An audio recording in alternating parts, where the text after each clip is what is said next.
Ẹ kú dédé àsìkò yìí, èyí làwọn ìròyìn tó jẹyọ nínú ìwé ìròyìn The Matrix lónìí ọjọ́ Ìṣẹ́gun, ọjọ́ 26 oṣù kẹjọ ọdún 2025. Ẹniọlá Sàlíù lórúkọ mi. Látàrí ètò ìdìbò gbogbogbò ọdún 2027, ẹgbẹ́ òṣèlú PDP ti tilẹ̀kùn mọ́ Àtíkù, wọ́n ṣílẹ̀kùn fún Peter Obi láti padà sínú ẹgbẹ́ náà. Àwọn gómìnà nínú ẹgbẹ́ òṣèlú PDP ní lílọ Àtíkù àtàwọn míì agbára ló fún àwọn. Àtíkù sọ ìdí tó fi fẹ́ díje lọ́dún 2027. Ọ̀gá àgbà pátápátá fún iléeṣẹ́ NNPC Báyọ̀ Ojúlárí ti fi kòbákùngbé ọ̀rọ̀ ránṣẹ́ sí àwọn alẹ́nulọ́rọ̀ lágbọn epo rọ̀bì nílẹ̀ òkèèrè. Ó láwọn ni wọ́n wà nídìí ìṣòro epo rọ̀bì jíjí àti ọ̀pá epo fífọ́ torílẹ̀-èdè Nàìjíríà ń kojú. Ó ṣíṣọ lójú bí orílẹ̀-èdè yìí ṣe rí tó ìdá 100 ọ̀pá epo.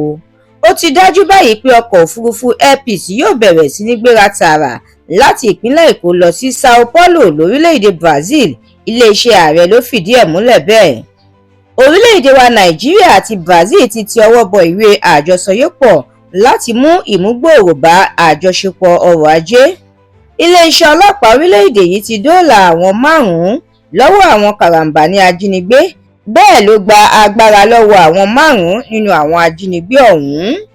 Ilé ìgbìmọ̀ aṣòfin ìpínlẹ̀ Benue ti sọ̀rọ̀ o, wọ́n ní abẹnugan ilé tẹ́lẹ̀ ìyẹn Ahundona Dàjọ́ kọ̀wé fipò sílẹ̀ fún ara rẹ̀ ni, kì í ṣe gómìnà Hycinth Alia ló pọn ní dandan fún un.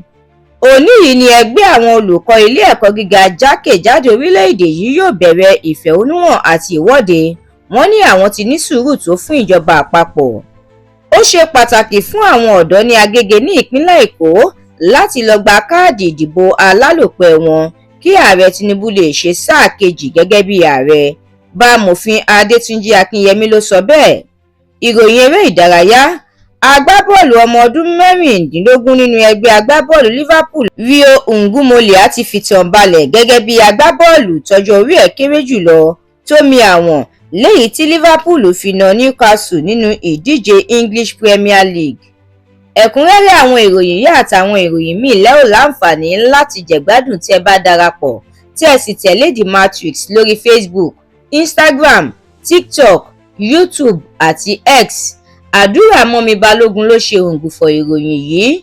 Ẹniọlá Sàlíù lórúkọ mi.